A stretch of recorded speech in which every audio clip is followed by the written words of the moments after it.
and we're live today with Boroon from Rujani Tea. Welcome, Boroon. Thank you, Amanda. How are you?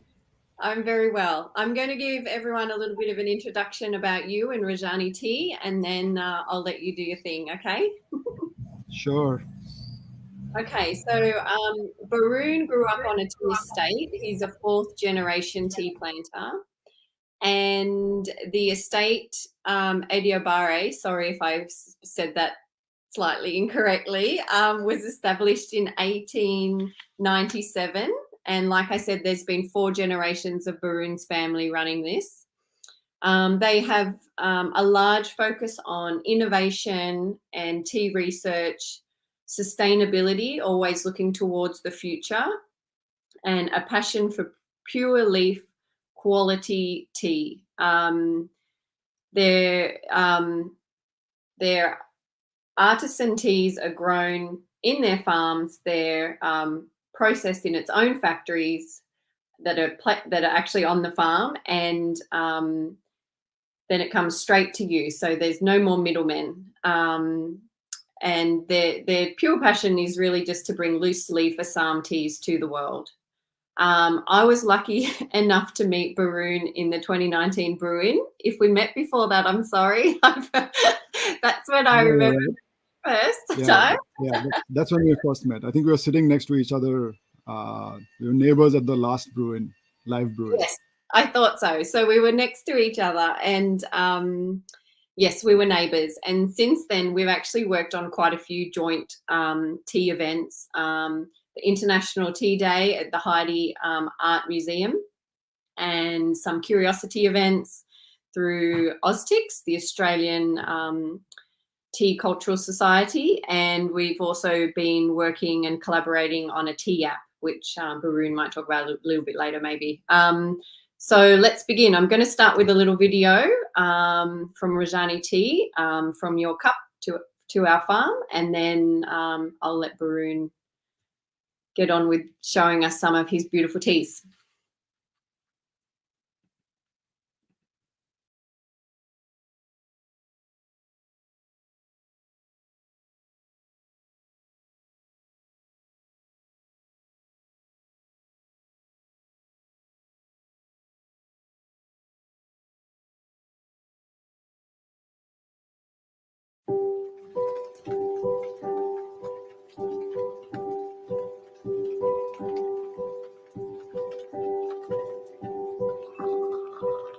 When you drink a cup of Rujani tea, we want you to experience a bit of Assam's beauty.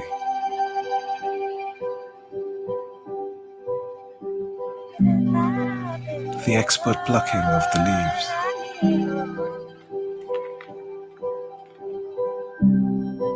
The skill of our tea masters.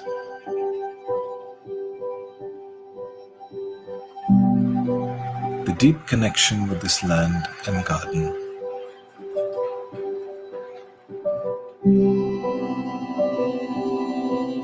An old legacy.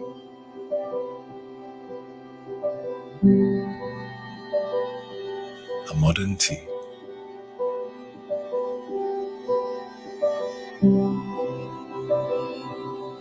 When you taste a cup of Rujani tea, we want you to experience the best of Assam's tea.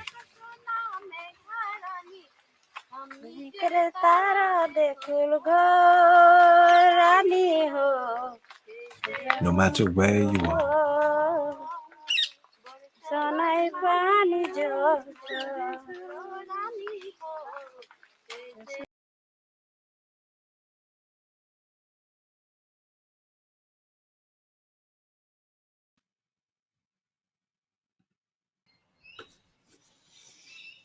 Okay, beautiful. So just for a little bit of context, the video was made to kind of represent our ideology about farm to cup, and from your cup back to our farm, what's the connection? And yeah, I think we just made it from a standpoint of that we own the plantation ourselves. um, and it's been in our family forever. It's been in my maternal family forever. And the I don't know if you noticed, while the pluckers go about their business, they kind of sing to themselves, just to kind of pass the time. And this the I mean, the dialect is a mix of, so when the plantations were set up many years back, hundreds of years back, so labor was obviously required, uh, and there wasn't much of a population in those areas. It was mainly forests. So the forests were obviously cleared out for the plantations, and we had to get labor from from various places of the country. So the workers were gathered from other parts of the country, and when they came into Assam, they started to talk a different dialect over a period. And the songs are, from their history, basically. And it helps them kind of stay focused on the work, and also kind of reminds them from, from their generations ahead, right? So the the good thing about the tea workers is that, if I am a tea worker, and I'm a permanent employee of a company in Assam, I get to pass on my permanent employeeship to my next generation. So I Is that choose right? somebody, yeah. So I choose somebody in my family to take what they call as my seat. It's my seat, right? Oh, So my seat is passed on to somebody uh, in my next generation. Yeah. So that's our tabby. And there's a dog inside the house. I've kept him inside, otherwise he'll come and disturb us. Yeah, so that's a little bit of that's a little bit of the story of how these people from various parts of the country became part of Assam. Now they form, a huge part of the community of Assam. And Assam, I mean, India is very varied, as you know. Like, you travel 100 kilometers, the dialect changes, the food habits change, etc., etc. But Assam is a melting pot of people from various parts of the country. So it wasn't, or it still isn't as populated as many other parts of the country. It is very fertile, and it said you drop a seed and it'll definitely grow. yeah. Something will come out of it. So it's a fruit or a plant that you can use. So people from various parts of the country, as well as as far aflung as Afghanistan, came to, of course, from Burma, uh, from from Thailand, came into Assam, and it's a melting pot. So there's like what my ancestry is. If I go back thousands of years back, my ancestry is actually from North India.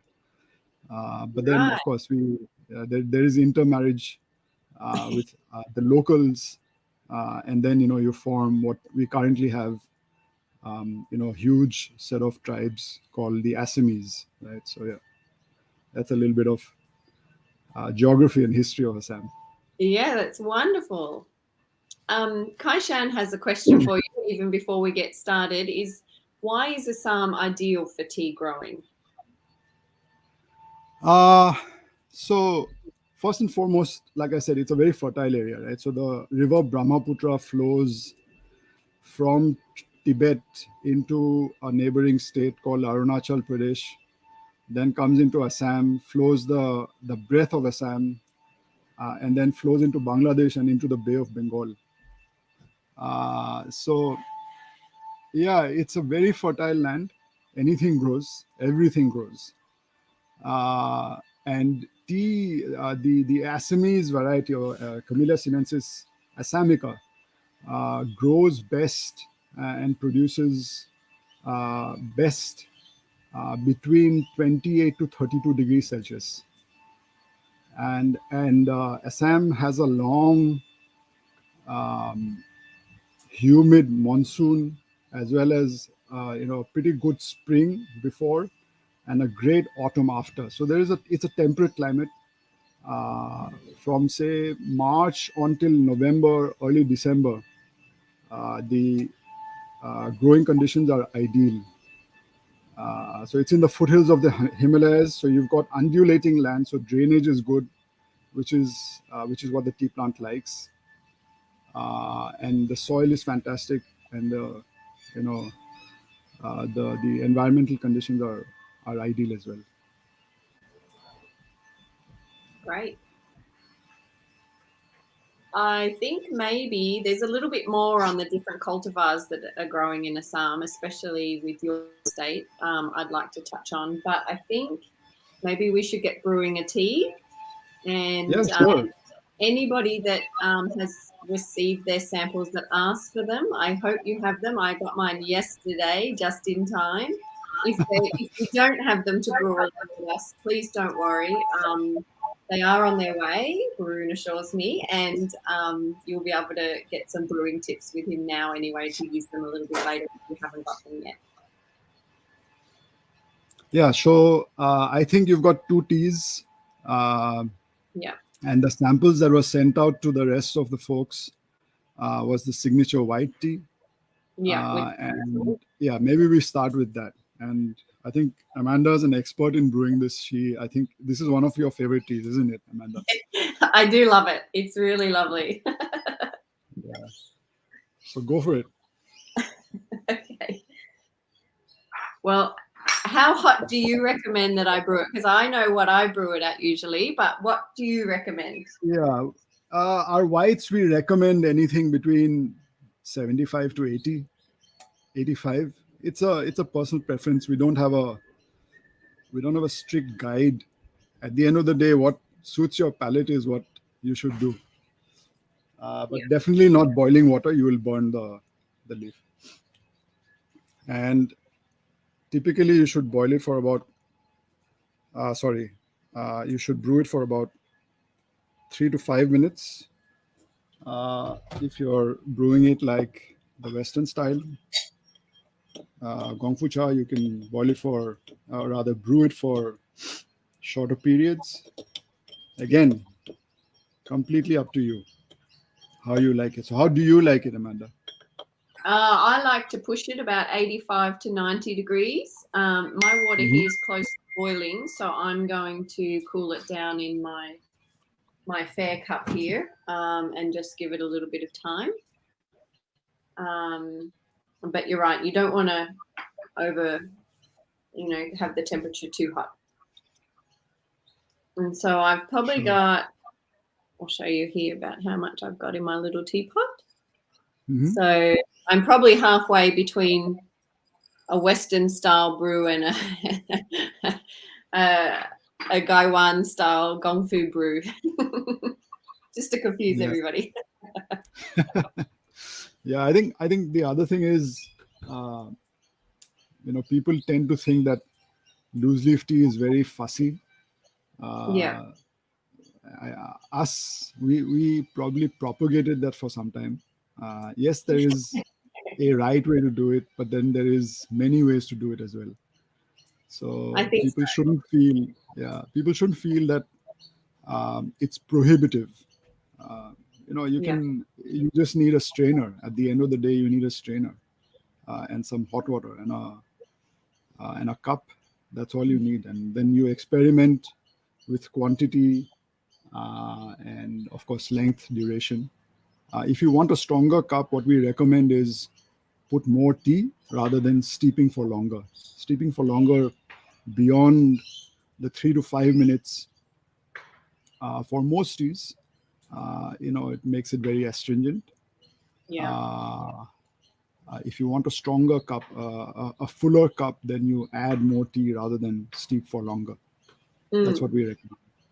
Okay, good. Now, we do have a few questions, so we'll try to keep up with these as we go along. Is Assam famous for coffee too? There are quite a few coffee plantations in Yunnan now. Yeah. So the south of India, which has both tea as well as coffee, the south of India is famous for coffee. Assam is not historically is not a coffee growing area. It's historically a tea growing area, and it is the largest tea growing region in the world. Collectively, China makes more tea than India does. But one region in the world, if you were to say one region in the world, Assam is the largest tea growing region in the world. But like I said, it's a very fertile land. I don't think people have tried it. Maybe if they do, coffee might grow successfully. But I think people are too focused on tea because tea is tried and tested and, it's successful. So I guess, yeah.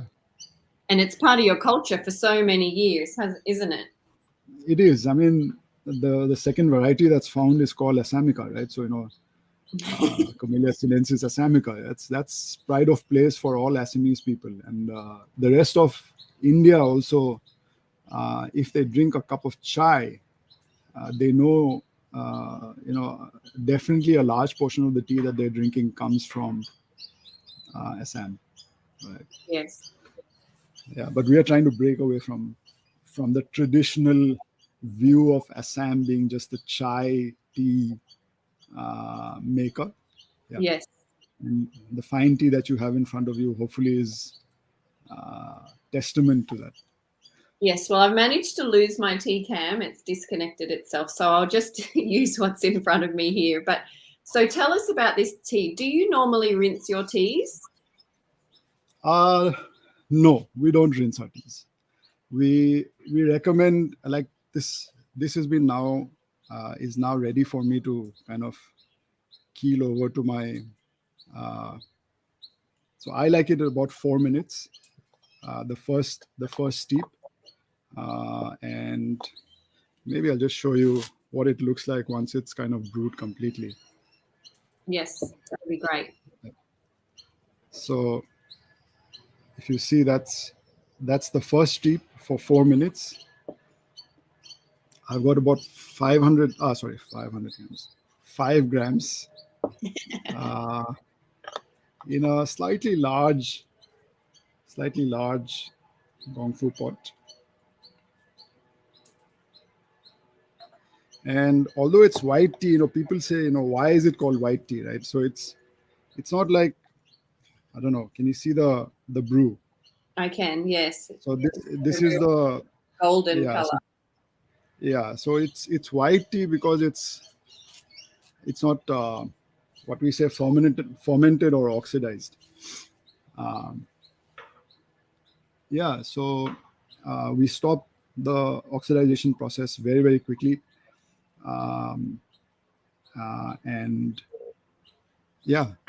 So we don't rinse it. We go straight. We recommend that we go straight to the first steep for about 3 to 5 minutes. I like it at about 4 minutes. All right.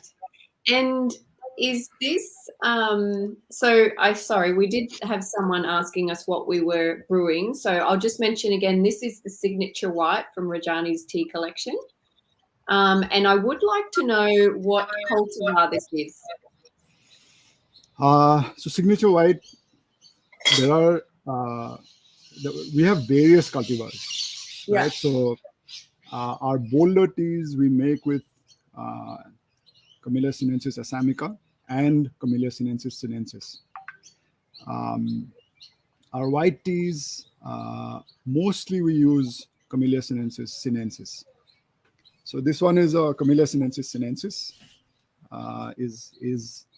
There are many sinensis cultivars that's gone into this, and my brother is finicky about not sharing the recipe.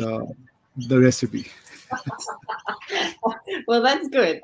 But I am interested to know, I mean, all the history books that I've read, tell us about how, the British sent spies into China to try to steal the China bush, the Camellia sinensis variety sinensis, and they took it to Assam and it didn't work very well. So the history tells us that it doesn't generally grow so well. So, I mean, tell us about what you do with this bush.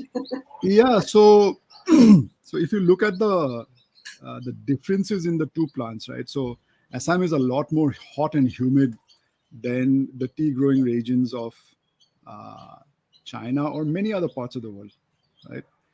Even Africa. I mean, Africa is known to be hot and humid and dry, but the tea growing region is not, right? So it's much cooler than Assam is. So it's difficult to grow sinensis in Assam. You have to take a lot of precaution to grow it because of the hot summers, and progressively it's getting hotter and hotter. Yes. I mean, climate change is affecting everyone. So it can be as hot as 38, 40 degrees on a hot summer day. Wow. So that's not conducive for growth. And the fine leaf that is used. So what we say, most of our tea is made with two leaves and a bud. So that's why we say 2 and a bud. The plucking standard has to be 2 and a bud. But for signature white, we use 1 and a bud. So the fine shoot and just the fine leaf is what's used. If you actually steep it and then, I don't know, show it on a white plate maybe, you will see that it's 1 bud and a leaf. So in hot summer days, that kind of wilts very quickly. So we have to be very careful to pluck very, very early on. There you go. So yeah, that's ideal. That is signature white. Yeah. So we have to be careful to pluck very early in the day, and do it on days when it's not very hot. We also have to have adequate shade cover, and this is unique to Assam in many ways. The shade trees are planted in between the tea bushes, so that if the tea bushes are in rows, after 5 or 6 bushes of teas, you'll have a row of shade trees, so that the canopy above the shade tree, above the teas, is kind of shading the the growth, undergrowth, and that way you save it from burning up basically, and you give it a little bit of green. Sorry. It's like a natural sunscreen. Absolutely, yeah. It is a natural sunscreen, and in fact, the indigenous tea plant was found as an undergrowth in the far reaches of the forests of Assam. When it was first discovered by Robert Bruce, it was in the undergrowth. It wasn't the tallest tree. There were much more taller trees. Yes, so Kaishan mentioned that tea trees do not like direct sun. So yes, obviously history shows us that they like to be underneath and have a little bit of shelter. Yeah.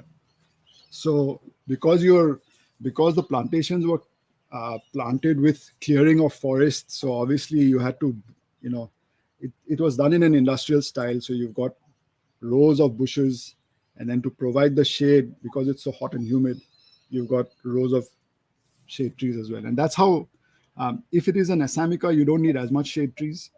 But if it is a sinensis, you definitely have to have enough shade trees for it to grow in Assam. Yeah. Okay. So the Assamica, it's not just the growing, but it's also the processing of it, right? So the processing has to be done very, very early in the morning, and very, very carefully. Yes, and you mentioned a monsoon season. When does that come about, and how did the plants go while that's all going on? Yeah, so growth is phenomenal during the monsoon season. It is ideal for any kind of growth.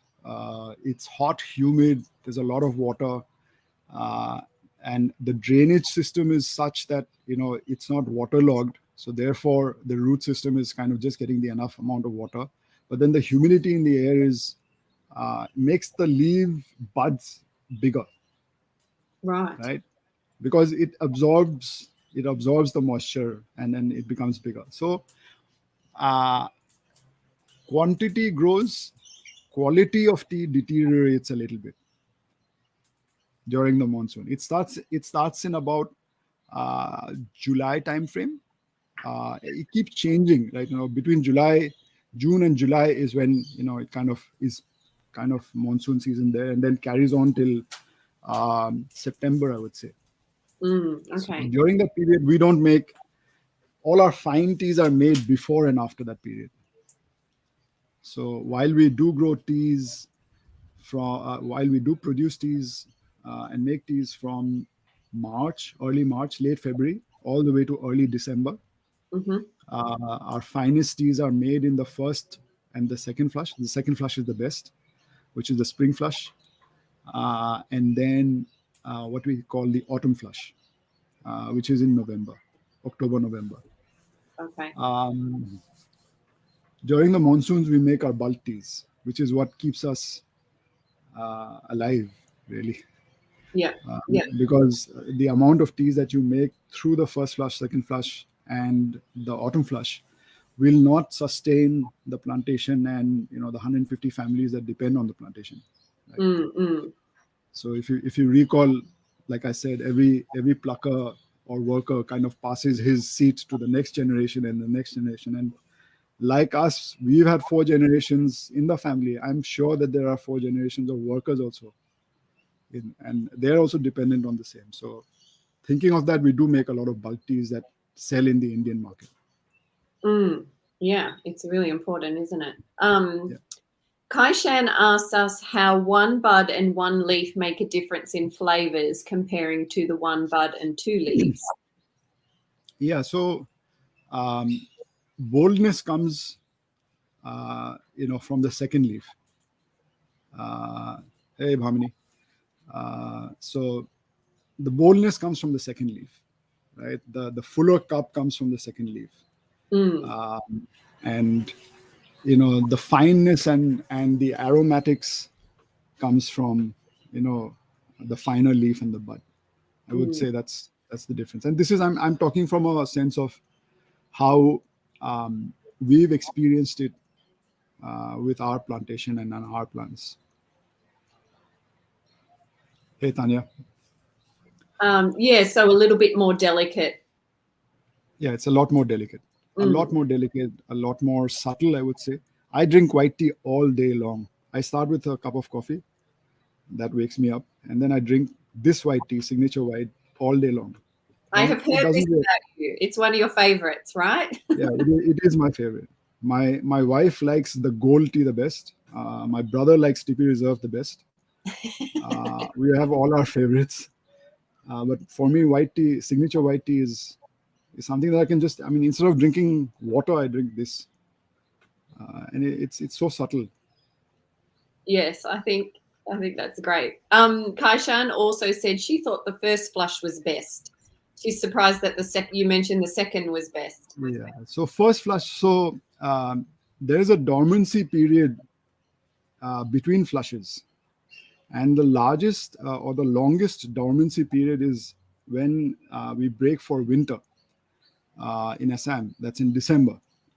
December and January are the coldest periods, and that's when we do our pruning. We prune our bushes so that it's kind of healthy, produces better shoots the next year, is a manageable height to pluck. All that happens, as well as maintenance of the factory happens during the winter. So December through to mid-February is the longest dormancy. And then the first flush comes about late February, early March. First flush, we've seen that produces good tea, but it's not the best. The second flush is phenomenal.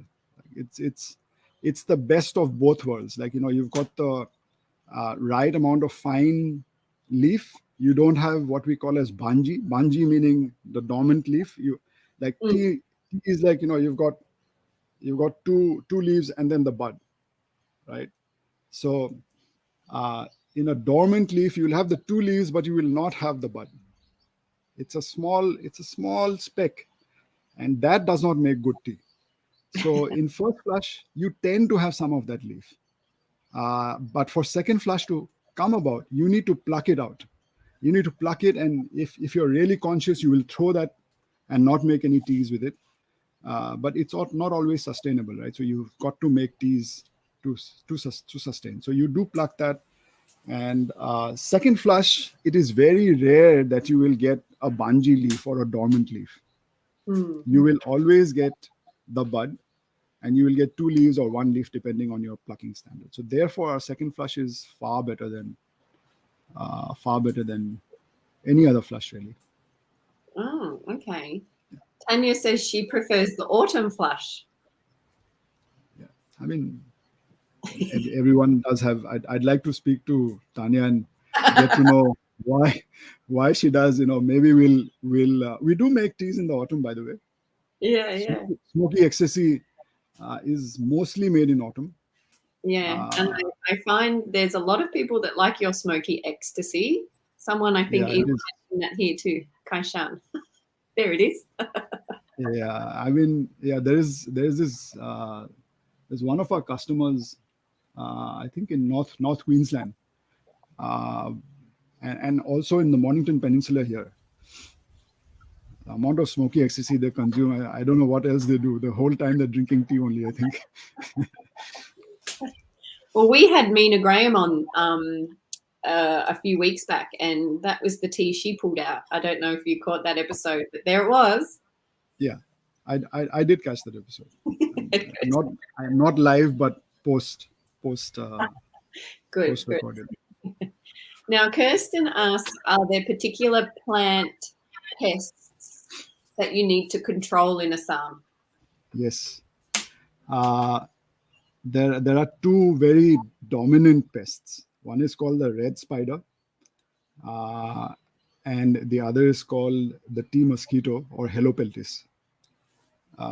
And because of the humid nature of so red spider happens when it's dry and sunny, and the dust kind of settles on the tea leaf. Red spider grows very, very voraciously then. And you can say from a distance, like the leaf will change color. It changes from obviously the green color that it is normally to red. You can see the whole plantation is red if you don't take care of it immediately. Wow. So that's one of the most voracious ones. Then during the monsoon periods, before and after, the Helopeltis, which is the tea mosquito, is prevalent, very, very prevalent. Again, that sucks into the shoots, just like an aphid does for the rose bush. It'll go into the shoot and then just suck out the nutrients, and then the shoot becomes black. So again, if your plantation turns black, then it's Helopeltis. Funnily enough, it's so fat. Once it's kind of sucked up the juices of the bud, you can go and catch it. It can't move. You can go and catch it. A bit like a leaf. If you squish it, it smells, just like the best aromatics ever. Yeah, it is. Yeah, but it can wipe out a section overnight. So Gosh. if we see it, we immediately get onto it. We do both. So there's something called as skiffing. So if you skiff the top, it kind of falls over, and then they're not interested. So you skiff around it and you form like, so if there's an affected section, you form like a what's it called? A forest divide. What's it called? Oh, okay. Yeah, like a division. Yeah, so that they can't fly more than a certain distance, so that they don't get through the next section. Okay. So you skiff that and you lose the crop. If it's very, very bad, you have to use pesticide. And then if you use pesticide, we follow the EU norms for residue. So and that is very, very strict. Germany is very, very strict. Strictest country in the world as far as residue is concerned. So, and we export a lot to Germany. So we have to then skiff. We have to spray and then not pluck. So even if we pluck, we throw it away. We don't make it. Yeah. So and then we'll have to wait for the next sort of shoots to come up to make the next batch. And then we test for residue level. And finally, when we see, okay, the residue level is acceptable, then we pack and export. So I guess you must keep a fairly close eye on the bushes and try to skiff if you can to avoid all of that. Yes. Even while plucking, the pluckers are very, very conscious. If they see something that, okay, this looks like it's affected, they will immediately pluck it out and throw it. They won't put it into their basket. Right? Of course, they paid a regular wage, plus they paid on the amount of tea that they pluck. But they are very conscious. They know that they're going to spoil the next set of sections if they don't do it. So they'll pluck it and throw it. They're very in Africa, I'm told, not so much in Assam, but in Africa, I'm told the pluckers own a row of bushes. So this is my bush, and I will come back to this bush when the next. So it's like my own, backyard. So there's more sense of ownership there. But in Assam, we rotate. We rotate the pluckers to various sections. We move from section to section to section, and for them, like the whole plantation is, I have to take care of the plantation. I still think it's in their best interest to look after it. So they've got a job to keep going back to, right? Absolutely. Especially if their family's been in there for generations, like you mentioned before. So yes. Kaishan said she just wanted you to tell us again how many times you pick for the year. Some farmers in China claim they only pick in spring to preserve the trees. Yeah.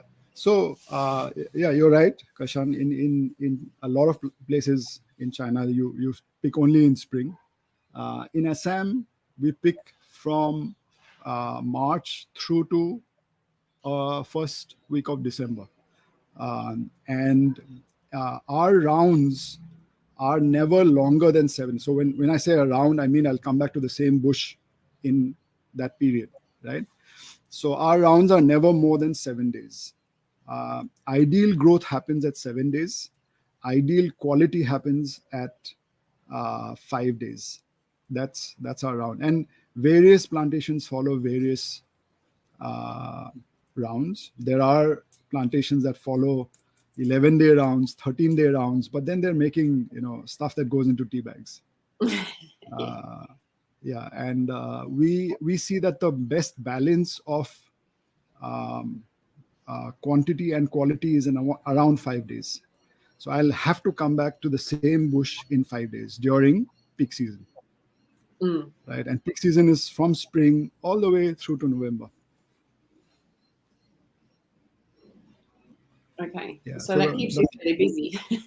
Yeah, it is. And in fact, during the monsoon season, so we've got 150 families that are permanent that work with us, and they are obviously permanent workers. During the monsoon season, you cannot work with just the permanent workers. Then you got workers that are temporary, either relatives of the permanent workers or people from around the plantation comes, and they get paid by the day and the week and so on and so forth. But they get the same privileges during that period. And it's very regulated by the government of Assam and India. So during monsoon season, we have to, kind of spike with people, and it's becoming very, very difficult. Like, I'm a classic example. While I say I'm a 4th generation tea planter, but, I worked in the plantation for 5 years. And then I said, no, I want to go work in the city. The same thing is happening with, the workers as well, right? I'm fortunate that my father forced me to come back, right? After my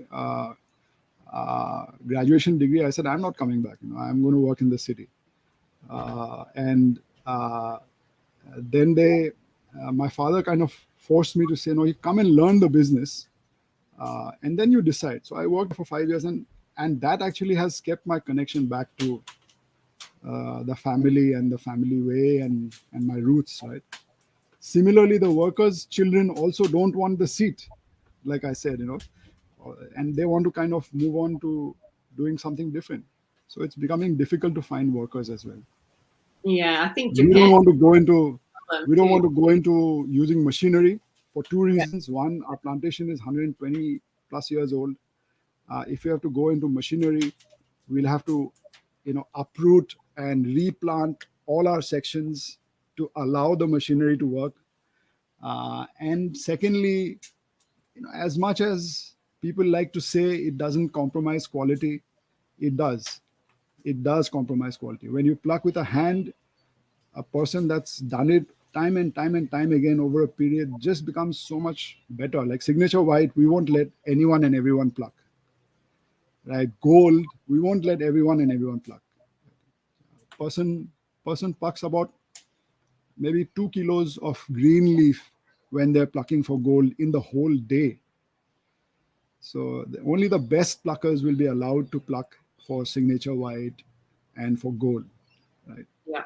So a machine can't replace that. So no, it's difficult. You're not going to get the same cut. Not at all. Now we need to brew our second white tea as well, but Kirsten did ask that her signature white comes from their Adiobari. So can you explain the tea estate and the Rujani tea name and how it all fits in? Sure. So Aidobari is the 124-year-old tea estate in our family. We have another small plantation called Rangajan, which is a fair bit away from Aidobari. Some of our fine teas are made in Rangajan, like the Exotica Flat, which is a green tea. Again, completely handmade. But signature white is made in Aidobari. So yeah, there are two plantations that the family has. Earlier, because we've been fourth generation now, it's kind of divided between the brothers and sisters. Earlier, there were many other plantations in the area. So Jorhat is where we come from. It's like bang center of Assam, very close to the Kaziranga National Park, if you know that, where the one-horned rhinoceros is kind of making a comeback. And Jorhat and Golaghat are the two towns which have the best in terms of quality. The soil is best, the ecology is the best, perfect for tea growing and quality. So we are in and around that area. Right. Kaishan's very interested with how your father forced you back into the tea industry. My father was quite the influence on me. Well, I think we should talk about your Bai Mudan. Sure. A standard Bai Mudan is a bud and 2 leaves. Yep. I think. So is that what yours is as well? Yes. Absolutely. It's same, but it's just processed slightly more differently. Mm-hmm. Signature white, we have a rolling. One of the processes is rolling, so that's why you see that the tea is a lot more wiry. Yes. And Bai Mudan is flatter, right? So the rolling process is slightly longer with signature white, and the cultivars are slightly different. Although sinensis is used in both, the cultivars are slightly different. Bai Mudan, we also have Assamica mixed, both sinensis and Assamica. Oh, right. And so when you're processing them, do they have different drying times and things like that, or are they, you can sort of heat them together and process them at the same time? When you are you asking with regards to the two cultivars, sinensis and Assamica? Yeah. So the finished product can be dried at the same time. So, however, having said that, drying times vary depending on the type of tea that you're processing. So white teas and black teas, there's different varying durations of drying. Exotica Flat, for example, is hand dried. However, for most of our teas, we use small drying machines. For our bulk teas, we use massive dryers. Right? Within a few minutes, it's kind of done. And they're really big, kind of massive. It's as big as a container. The shipping containers. So how much tea do you put in there at one time? Depends again. So the environment plays a big role in the entire process. So Yes. You got to look at the temperature, but you got to look at the humidity as well. And Assam is pretty humid, right? So depending on that, you can increase the throughput, or you got to reduce the throughput. You cannot play with the temperatures too much. Okay. Yes. Exporting the tea, there is a little bit of play with the temperatures, but you cannot play with the temperatures beyond. To say that, okay, it's very moisture laden today, let's increase the temperature to 20% more than, you can't do that. You got to slow the throughput and expose it to the same levels of temperature, but for a longer time. When you say the throughput, is that like the air coming through? Yeah. So the dryers will obviously be fired with gas, right? So you've got a gas fire at one end, and there are massive fans sucking in air, the ambient air, and throwing it through the tea. And then there's a conveyor belt. One side the tea is going in, and it passes through the entire dryer, comes out the other end. Okay. So that's how it is. I guess we've got to organize a visit to the Idobari farm to explain the whole process to all of you. Yeah. It depends completely on the ambient temperature and ambient humidity, and it varies. So the people working there, they know how to adjust based on just years of knowledge. Yes. So the years of knowledge. So the tea master plays a big role, and since we've had Amarnath Jha, who's our current tea master, for the last 3-4 years, we've kind of learned a lot from him. He comes with 20 years of experience in Darjeeling, and Darjeeling is predominantly Camellia sinensis. Yes. It's not.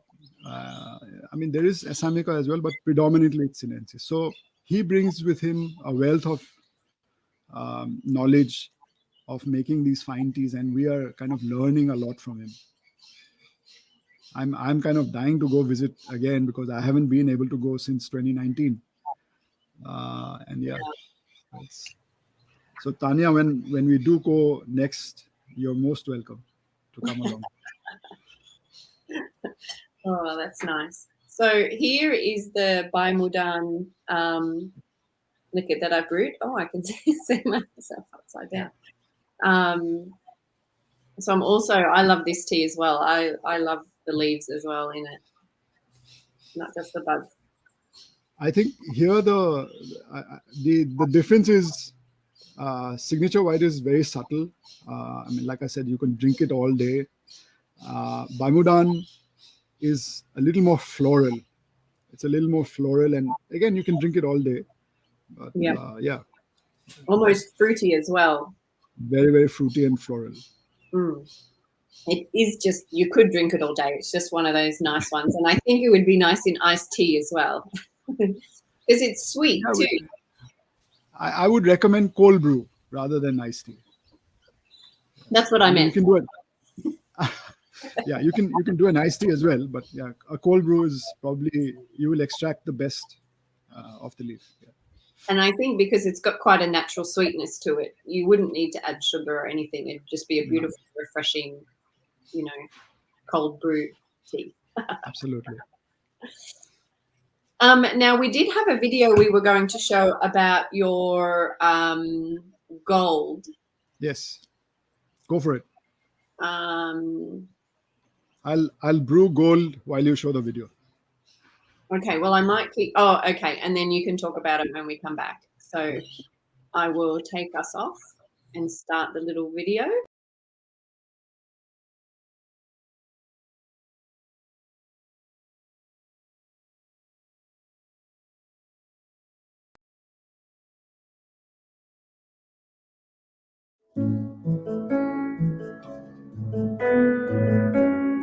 The Rujani Gold is no ordinary tea. Produced in small batches and only in spring, it is a tea we are incredibly proud of. The gold is a result of years of work on the garden and with our tea master.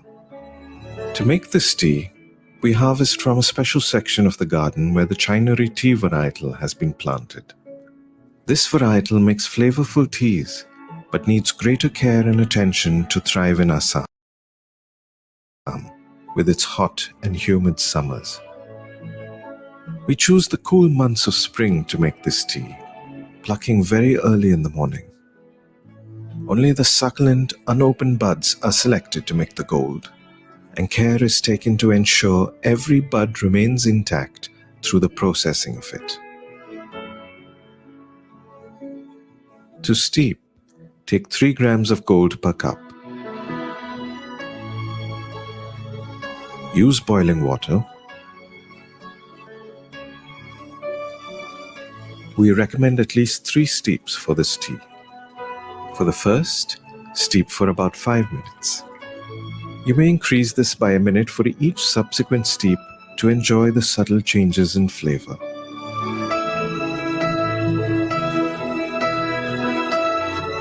Rujani Gold, our award-winning tea.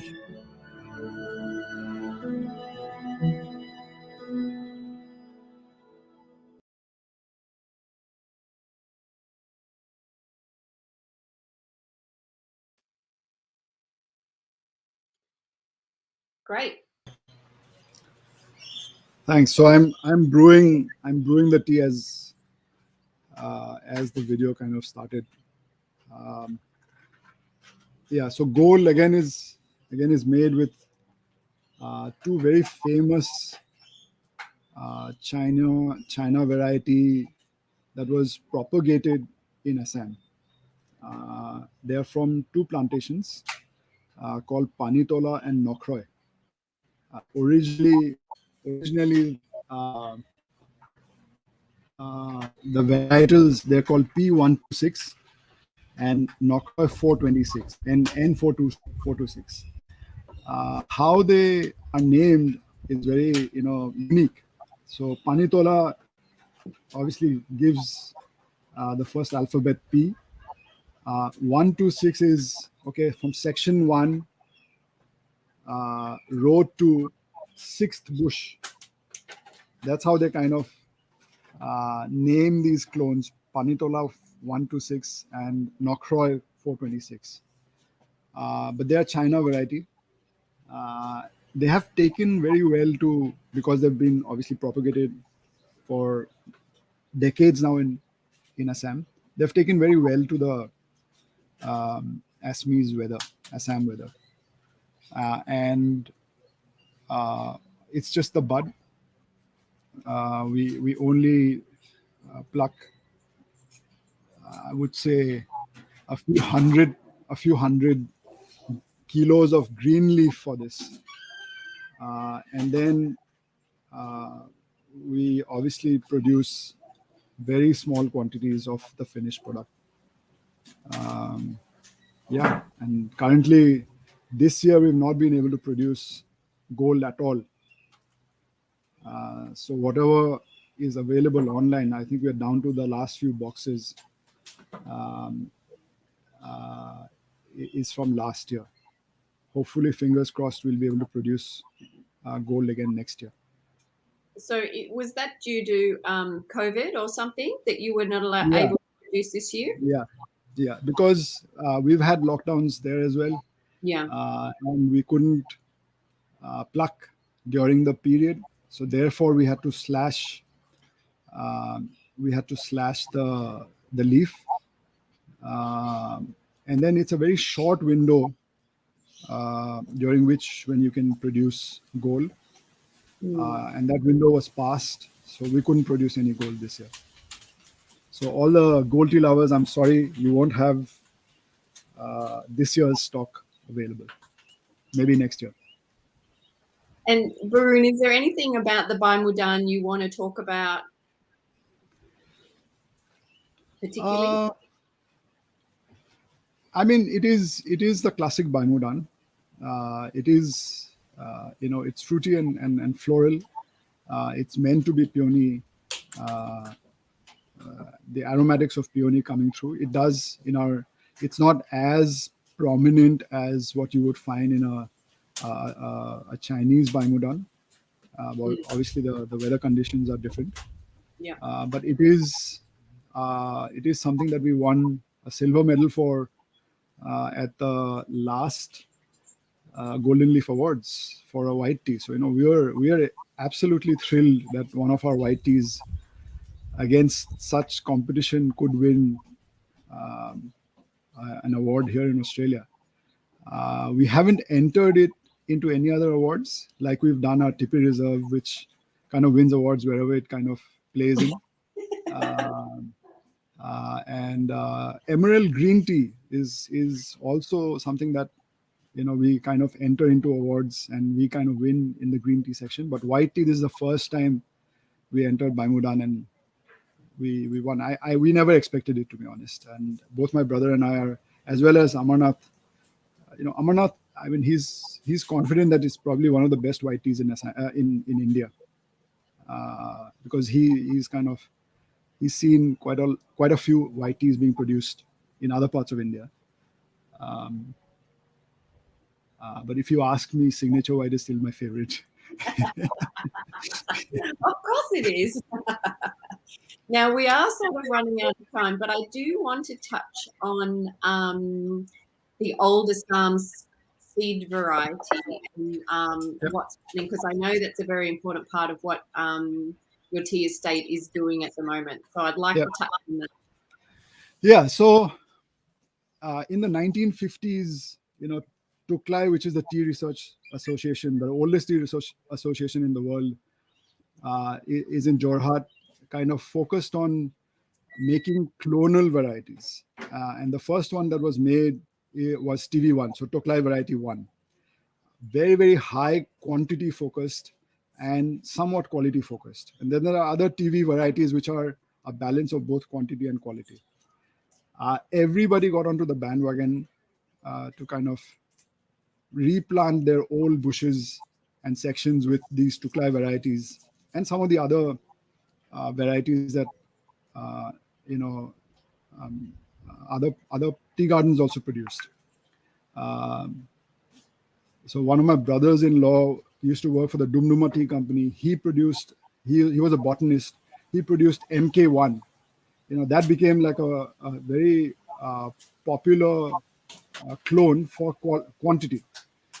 But now people are realizing that the old tea varieties from the seeds is what is probably going to. So the old varieties that were propagated from seed provided produce for hundreds of years, whereas the clonal varieties, we're seeing that the longevity of the sections and the bushes is not as long, and it peaks.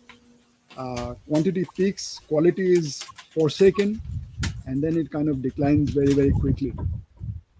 So from that standpoint, people are thinking of going back to producing the old tea varieties from seed. And we are at the forefront of this research. We are actually doing it with Tuklai. And a lot of people buy our seeds now. And we are being very cautious about replanting old sections selectively with clonal variety, which is like P126 and N426, because we know they're doing well in Assam. They're Chinery, but propagated in Assam. And we are also doing AV2, which is very, very. It was actually propagated for the Duaz region, which is another region in West Bengal in India, but is very famous for the muscatel tea in Darjeeling. So we do AV2, P126, N426. But the rest of the area we're trying to do with our own seeds that comes from our seed buddy. We're at the forefront of that research with Toklai, and we've got some funding from Toklai, but then we are obviously also providing the workers and the land and all that. So yeah, So watch this space. That's exciting. Yeah, watch this space. Watch this space, and there's a lot of let's see what excitement happens. happening. Yeah. Kaishan asks, where are these premium teas going other than Australia, and are any of these consumed in India? Yes. So we've got two questions, right? Yes. First question, where is it going? And I think my gold tea needs to be shown to you guys. So this is my wife's favorite tea. You got to see this. You got to see this cup. Please do. I don't know. I mean, it's very difficult. There it is. Can you see the color? Yes, it's beautiful. Yeah. So this is a good black tea. We are very proud of it. Yeah. So we have an Indian, like the Australia website, which is focused for anyone that wants to buy tea from us across the world. We have an Indian website which is focused to the Indian customers, and we've got a lot of our teas on that site as well. That's the Indian website, rujanitea.com. All right. And the Australian website is rujanitea.com.au.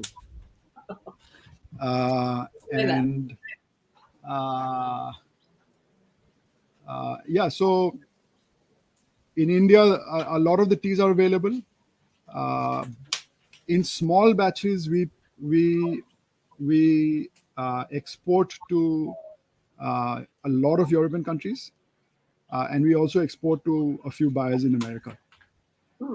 Our black teas, however, CTC black teas, we sell mostly in India. In the last 3 years, we've been selling a lot of our black CTCs to China as well. There's a big demand. There's a big demand for good quality black tea from Assam in China as well. And Raj, my brother, travels to China. Hasn't been doing for the last 2 years, but then travels to China every year to meet his partners there, because we share. There's a partnership with a company there, and we share best practices with that company. And to Kaishan's point, we sell all over the world. And I guess China, I mean, the flavor profiles of your CTC is just so different to China's black teas. So, you can Correct. see how, they want to get some of that too. Correct. Kirsten mentioned she always associates intense colors with India, and it certainly applies to the tea. Look at that orange brew. Yeah. Gold is pretty good. It's pretty special. If I were to drink a black tea, I would drink gold. It is pretty special. Now, I will mention we will start wrapping up, but Rujani Tea has a discount code for anyone that buys some tea in the next, how long? Should we say week, Brew? Yeah, couple of weeks. Doesn't matter. Couple of weeks. So you'll not only is there free shipping anyway, but you'll get 15% off for all our BrewIN attendees here. So use the discount code BrewIN21. It's live now, and you can get that last stash of gold before it disappears. Yeah, and I think just be careful not to go to the India website, rujanitea.com.au. Go to that one. Yeah, the discount code won't apply there. Oh, good. Yeah. Good to know. Okay, so I think that's all we have time for. I really appreciate all your time and expertise on this, Boroon. I think it's been a really lovely chat, and you've given us so much information here. Our next BrewIN TV live will be on Thursday, and we have Bamini from A Green Leaf Tea House, where we're also discussing Indian teas, but we're having a look at the different terroirs, and that's going to be great also. So make sure you tune in for that. And thank you everyone for watching. We really appreciate anybody that comes on. Make sure you follow us on YouTube. We're phasing out Facebook. And yeah, I'll look forward to seeing everybody on Thursday night. Thank you. Thanks.